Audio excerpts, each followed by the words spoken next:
नमस्ते, मी कोमल. मैत्रिणींनो, ह्याच्या अगोदर मी तुम्हाला बोंबलाचा रस्सा बनवून दाखवलेला आहे, ओल्या बोंबलाचा, आणि फ्रायसुद्धा बनवून दाखवलेली आहे. आणि ओल्या बोंबलाची करी ही आपण ओल्या खोबऱ्यामध्ये बनवलेली.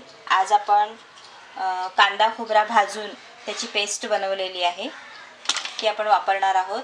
इथे मी बोंबील घेतले आहेत आणि त्या बोंबलांमध्ये अशी अंडी आहेत, पूर्ण गाबोळी आहे, कंप्लीट सर्व पीसेसमध्ये आहे. त्याच्यामुळे मी तुम्हाला धुताना दाखवू शकत नाही. हे मी कापूनच आणलेले आहेत. संपूर्ण पीसेसमध्ये अंडी आहेत आणि मी हे फक्त मधले पोर्शन घेतलेले आहेत, वरचे आणि शेपटाकडचे आहेत ते मी फ्राय करायला ठेवलेले आहेत. तर ह्याची मी आता करी बनवते. त्याच्यासाठी थोडेसे कोकम घेतलेले आहेत. ह्याच्यामध्ये मी हळद, मी हा आगरी मिक्स मसाला वापरते आहे. तुमच्याकडे जर नसेल तर तुम्ही मिरची पावडर वापरलीत तरी चालेल.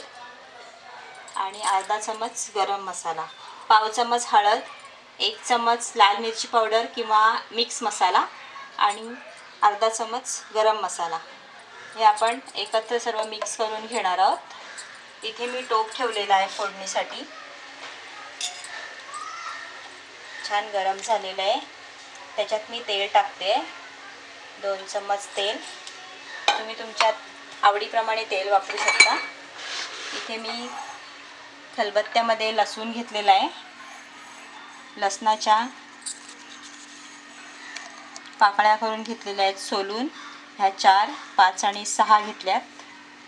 5-6 पाकळ्या घ्यायच्या, त्या टेचून घ्यायच्या. हे मी फोडणीसाठी तयार करते.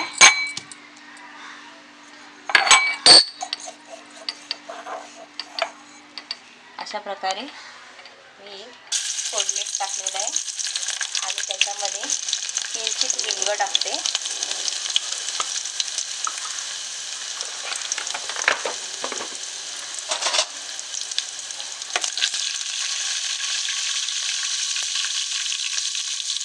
मी फोडणीमध्येच आलं,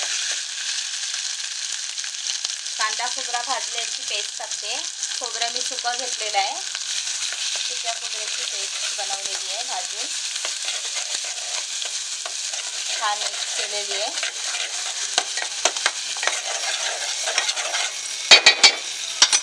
त्यातच मी पाणी घालणार आहे.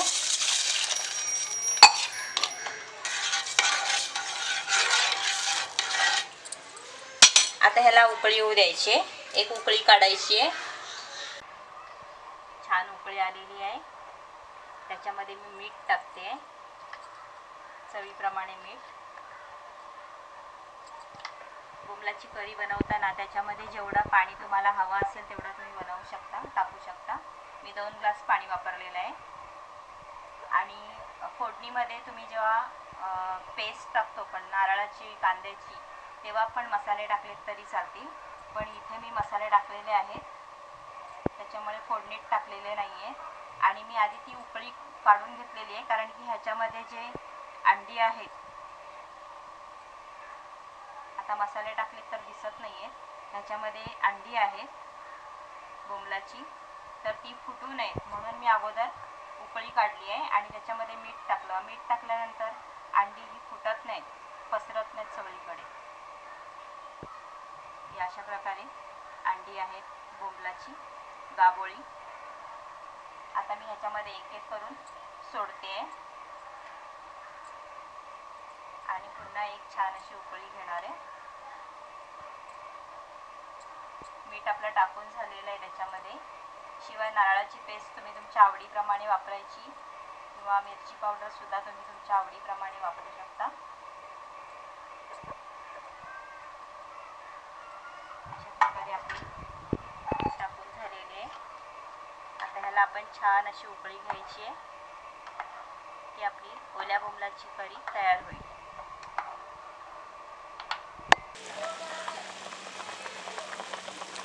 छान उकळी आलेली आहे. आता आपण त्याच्यामध्ये थोडीशी कोथिंबीर टाकणार आहोत आणि एक मिरची मी तोडून टाकते आणि गॅस बंद करते.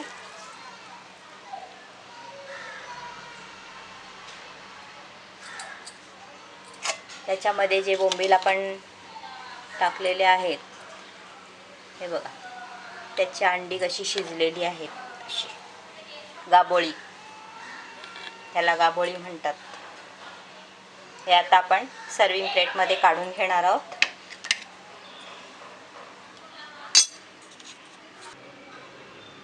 मैत्रिणींनो, आपलं ओल्या बोंबलाचं कालवण तयार आहे. हे कालवण आपण प्लेन राईस बरोबर म्हणजेच भाताबरोबर किंवा भाकरीबरोबर चपातीबरोबर खाऊ शकतो. दुपारच्या जेवणात किंवा रात्रीच्या जेवणातही खाऊ शकतो. तर तुम्हाला ही रेसिपी कशी वाटली ते तुम्ही कमेंट बॉक्समध्ये नक्की कळवा. जर तुम्हाला रेसिपी आवडली असेल तर व्हिडिओज खाली लाईक करा आणि सबस्क्राईब करायला विसरू नका. धन्यवाद.